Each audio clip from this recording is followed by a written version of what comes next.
So Shaunagh, how much are you looking forward to playing in an England shirt at the home of Harlequins, your own club, in front of over 10,000 fans hopefully tomorrow? Buzzing, excited, so excited. I'm like, oh, I'm playing tomorrow at the Stoop and starting, and the fact that it's a Quins front row starting, it'll be my first time in an England shirt playing here. It's all the special ticks that are in the boxes at the moment. I can't wait to get out there. Can't wait. And talk to me about the rivalry between yourself and Sarah Bern, obviously at tighthead, and not necessarily a rivalry, but competition. Yeah. Do you players talk to each other in terms of exchanging tips, or do you talk about the competition between you two? How does it really work? I guess we're similar in terms of, I'd say we're athletes who play rugby.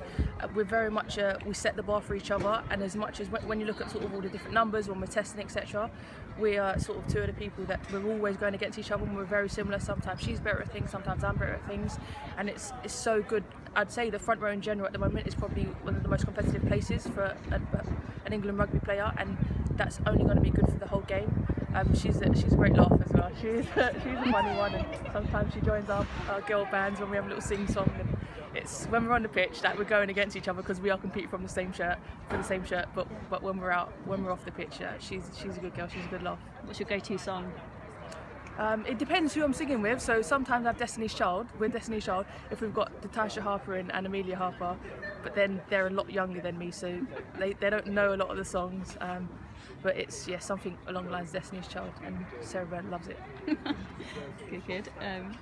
Okay, so do you prefer front row or back row? Because I know you first started when you kind of reached yourself into the England team. You were a flanker. Yeah.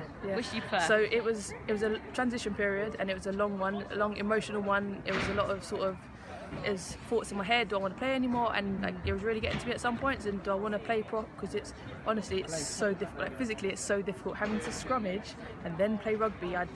When I first started, I'd scrum and I'd need 5 minutes just to recover. And there's rugby going on as well. But then I've got to a stage where now I say I embrace being a prop, and I embrace the scrum, and it sort of adds a different element to the game. For me, it's something else I can work on, something else I can improve on.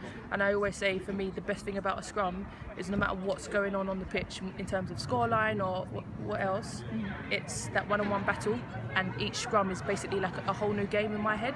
So you could have won the last 5 scrums cleanly, but it doesn't mean you're going to win the 6th one, and it's that constant battle for going head to head with someone opposite you. So for me, that's the best bit of the scrum, is no matter what's going on in the game, there's always another little game within a game. Yeah. And do you find it okay when you go back to club level and say, Karen Finley might say, right, you're playing in the back row tomorrow? Does that? Oh yeah, for sure. It's a little treat. It is my little treat. I feel like if I've played well, it'll get to 70 minutes at prop for Quins, and then another tighthead will come on, and I'll look and have a little smile on my face, and like, ooh, 10 minutes. I feel like it's a treat. If I've played well, and I get a little treat of 5-10 minutes at back row.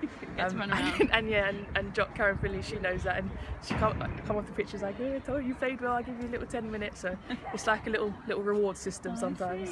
Right, okay. And just lastly, what have the messages been from the coaching team going into tomorrow's game?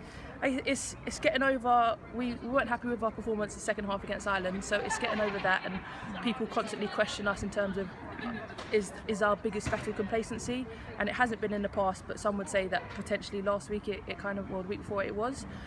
So the messages are going to be about the focus for Wales, and in terms of like Ireland's now passed, Italy's not going to happen. So this entire focus is about Wales and playing the game, winning, playing in front of a record crowd at the Stoop, embracing the moment, hoping the sun's out.